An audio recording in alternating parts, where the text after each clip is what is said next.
पूरा भारत जल रहा था। दिल्ली का मुगल साम्राज्य अपनी ताकत के शिखर पर था।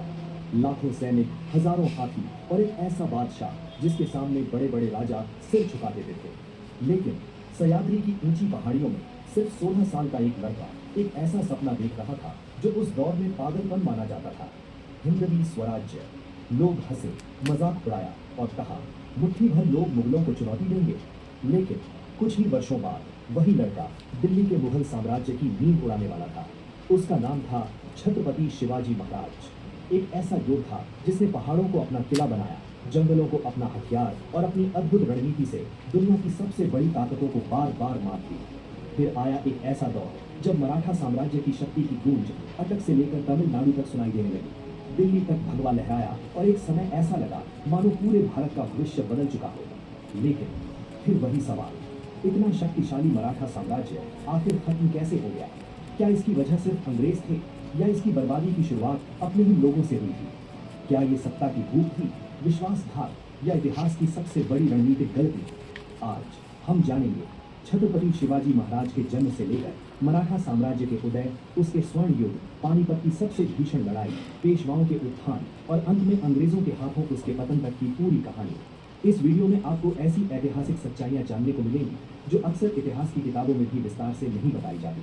और आखिर में हम इस सवाल का भी जवाब खोजेंगे, अगर मराठा साम्राज्य ना टूटा होता तो क्या आज भारत का इतिहास बिल्कुल अलग होता? तो चलिए शुरू करते हैं।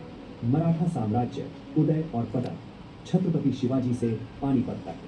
17वीं सदी की शुरुआत में भारतीय उपमहाद्वीप की राजनीति एक बड़े बदलाव के दौर से गुजर रही थी। उत्तर भारत में मुगल साम्राज्य अपनी शक्ति के चरम की ओर बढ़ रहा था। सम्राट शाहजहां की सत्ता दिल्ली से लेकर दूर दूर तक फैली हुई थी, जबकि दक्कन में बीजापुर, गोलकुंडा और अहमदनगर जैसी सल्तनतें अपने अस्तित्व को बचाए रखने के लिए लगातार संघर्ष कर रही थीं। इन्हीं शक्तिशाली साम्राज्यों के बीच पश्चिमी भारत का सह्याद्री पर्वतीय क्षेत्र था। ऊंचे ऊंचे किले, संकरी घाटियां, घने जंगल और कठिन पहाड़ी रास्ते। देखने में ये इलाका किसी बड़े साम्राज्य की राजधानी बनने लायक नहीं लगता था, लेकिन इतिहास ने यहीं से एक ऐसी कहानी शुरू की जिसने अगले 150 वर्षों तक पूरे भारत की राजनीति का रुख बदल दिया। 19 फरवरी 1630 को शिवनेरी दुर्ग में एक बालक का जन्म हुआ। यही बालक आगे चलकर छत्रपति शिवाजी महाराज के नाम से प्रसिद्ध हुआ। उनके पिता शाहजी भोसले दक्कन की राजनीति के महत्वपूर्ण सेनापति थे और समय समय पर अलग अलग सल्तनतों की सेवा में रहे। इसलिए शिवाजी का बचपन अपने पिता के साथ कम और अपनी माता जीजाबाई के संरक्षण में अधिक बीता। जीजाबाई ने शिवाजी को केवल युद्ध करना नहीं सिखाया, बल्कि न्याय, धर्म, प्रजा की सुरक्षा और स्वराज्य का आदर्श भी दिया। उनके लिए स्वराज्य का अर्थ किसी एक धर्म या समुदाय का शासन नहीं था, बल्कि ऐसा राज्य था जहां निर्णय बाहरी शक्तियों के बजाय स्थानीय नेतृत्व के हाथ में हो और जनता के हित सर्वोपरि हो। यही विचार धीरे धीरे शिवाजी के व्यक्तित्व की सबसे बड़ी पहचान बन गया। उस समय शायद किसी ने कल्पना भी नहीं की होगी कि एक किशोर जिसके पास न विशाल सेना थी, न अथाह धन और न किसी बड़े साम्राज्य का समर्थन, वो भविष्य में मुगल साम्राज्य जैसी महाशक्ति को चुनौती देगा। लेकिन इतिहास अक्सर उन्हीं लोगों के हाथों लिखा जाता है जो असंभव दिखने वाले सपनों को सच करने का साहस रखते हैं। युवा शिवाजी ने बहुत जल्दी समझ लिया था कि केवल साहस से किसी साम्राज्य को चुनौती नहीं दी जा सकती थी। उसके लिए संगठन, रणनीति और सही समय पर सही निर्णय लेना भी उतना ही आवश्यक था। सह्याद्री की पर्वतमालाएं, घने जंगल और दुर्गम किले उनके लिए सिर्फ भौगोलिक संरचनाएं नहीं थे, बल्कि भविष्य के स्वराज्य की प्राकृतिक ढाल थे। लगभग 16 वर्ष की आयु में शिवाजी ने अपना पहला बड़ा कदम उठाया। वर्ष 1646 में उन्होंने तोरणा दुर्ग पर अधिकार कर लिया। ये केवल एक किले की विजय नहीं थी, ये उस स्वराज्य आंदोलन की औपचारिक शुरुआत थी जिसका सपना जीजाबाई ने उनके मन में बचपन से बोया था। तोरणा से प्राप्त धन और संसाधनों का उपयोग करके शिवाजी ने किलों की मरम्मत करवाई और नए किलों के निर्माण की योजना बनाई। बाद में उन्होंने पास ही राजगढ़ को भी अपने प्रमुख गढ़ के रूप में विकसित किया, जो कई वर्षों तक उनकी राजधानी बना रहा। इसके बाद शिवाजी ने एक एक करके आसपास के अनेक किलों पर नियंत्रण स्थापित करना शुरू किया। लेकिन उनकी सबसे बड़ी ताकत विशाल सेना नहीं थी। वे जानते थे कि खुली लड़ाई में बीजापुर या मुगल सेना से मुकाबला करना आत्मघाती हो सकता है। इसलिए उन्होंने एक ऐसी रणनीति अपनाई जिसे मराठी में गनीमी कावा कहा जाता है। गनीमी कावा का अर्थ था दुश्मन की ताकत से नहीं, उसकी कमजोरी से लड़ना, तेज गति से हमला करना, अचानक गायब हो जाना, पहाड़ी रास्तों का उपयोग करना, दुश्मन की रसद काटना और उसे थका देना। ये पारंपरिक युद्ध नहीं था, ये ऐसी युद्ध कला थी जिसमें भूगोल भी हथियार बन जाता था। शिवाजी ने स्थानीय किसानों, चरवाहों और गांव के लोगों का विश्वास जीता। वे पहाड़ों के हर रास्ते, हर घाटी और हर दर्रे से परिचित थे। यही स्थानीय जानकारी मराठा सेना की सबसे बड़ी शक्ति बन गई। धीरे धीरे छोटे छोटे किले और गांव स्वराज्य के साथ जुड़ने लगे और बीजापुर सल्तनत को पहली बार महसूस हुआ कि दक्कन में एक नई शक्ति जन्म ले चुकी है। शुरुआत में बीजापुर दरबार ने शिवाजी को एक साधारण विद्रोही समझकर नजरअंदाज किया, लेकिन कुछ ही वर्षों में हालात बदलने वाले थे। अब बीजापुर ने तय कर लिया कि इस उभरती हुई चुनौती को शुरुआत में ही समाप्त करना होगा। इसी उद्देश्य से उसने अपने सबसे शक्तिशाली और अनुभवी सेनापति अफजल खान को शिवाजी के विरुद्ध भेजा। लेकिन बीजापुर को यह अंदाजा नहीं था कि प्रतापगढ़ के घने जंगलों में होने वाली ये मुलाकात भारतीय इतिहास की सबसे प्रसिद्ध घटनाओं में से एक बन जाएगी।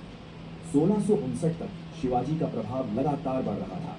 एक के बाद एक किलों पर उनका नियंत्रण स्थापित हो रहा था और बीजापुर सल्तनत के लिए ये अब केवल एक स्थानीय विद्रोह नहीं, बल्कि उसकी सत्ता के लिए गंभीर चुनौती बन चुका था। आखिरकार बीजापुर के सुल्तान ने अपने सबसे अनुभवी और शक्तिशाली सेनापति अफजल खान को शिवाजी का अंत करने का आदेश दिया।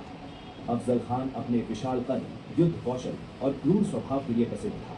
उसके साथ हजारों सैनिक, घुड़सवार, तोपें और भारी सैन्य बल था। दूसरी ओर शिवाजी की सेना संख्या में बहुत छोटी थी। पहली नजर में ऐसा लगता था कि ये लड़ाई शुरू होने से पहले ही तय हो चुकी है, लेकिन शिवाजी ने फिर वही किया जो उनकी सबसे बड़ी ताकत थी। उन्होंने दुश्मन को अपनी पसंद की युद्ध भूमि पर नहीं, बल्कि अपनी शर्तों पर लड़ने के लिए मजबूर किया। अफजल खान को प्रतापगढ़ के घने जंगलों और पहाड़ी इलाके में बातचीत के बहाने मिलने का प्रस्ताव भेजा गया। दोनों पक्षों के बीच ये तय हुआ कि मुलाकात में सीमित सुरक्षा होगी। इतिहास के समकालीन और बाद के स्रोत इस मुलाकात का अलग अलग विवरण देते हैं, लेकिन अधिकांश विवरणों के अनुसार मुलाकात के दौरान अचानक संघर्ष शुरू हो गया। लोकप्रिय परंपरा के अनुसार अफजल खान ने शिवाजी को पकड़ने या उन पर हमला करने की कोशिश की। शिवाजी पहले से सावधान थे। उन्होंने अपने वस्त्रों के भीतर हल्का कवच पहन रखा था। उन्होंने बाघ नख से अफजल खान को गंभीर रूप से घायल किया और फिर बिछुआ नामक छोटे खंजर का उपयोग किया। इसके तुरंत बाद दोनों पक्षों के सैनिक भिड़ गए। शिवाजी के अंगरक्षक जीवा महाला और मराठा सैनिकों ने निर्णायक भूमिका निभाई और थोड़ी ही देर में अफजल खान मारा गया। जैसे ही ये समाचार फैला, मराठा सेना ने प्रतापगढ़ के आसपास छिपे अपने दस्तों के साथ बीजापुर की सेना पर चारों ओर से हमला कर दिया। अचानक हुए इस आक्रमण से बीजापुर की सेना में अफरा तफरी मच गई।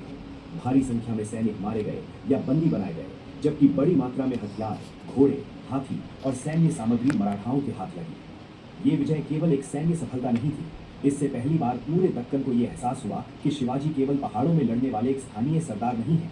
वे एक ऐसे रणनीतिक नेता हैं जो संख्या से नहीं, बुद्धिमत्ता, गति और योजना से युद्ध जीतना जानते हैं। प्रतापगढ़ की विजय के बाद शिवाजी की प्रतिष्ठा तेजी से बढ़ी। अनेक स्थानीय सरदार उनके साथ जुड़ने लगे और स्वराज्य आंदोलन को नई ऊर्जा मिली। लेकिन इस सफलता ने एक और शक्ति का ध्यान अपनी ओर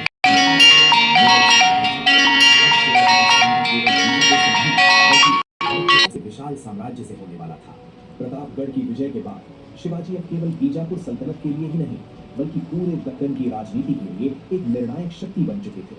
उनकी बढ़ती ताकत ने अंततः मुगल सम्राट औरंगजेब का ध्यान भी अपनी ओर खींचा। उस समय औरंगजेब उत्तर भारत में उत्तराधिकार के संघर्ष में व्यस्त था, लेकिन दक्कन में मराठाओं का तेजी से बढ़ता प्रभाव उसके लिए चिंता का विषय बन चुका था। 1660 के दशक की शुरुआत में औरंगजेब ने अपने विश्वसनीय मामा शाइस्ता खान को एक विशाल मुगल सेना के साथ दक्कन भेजा।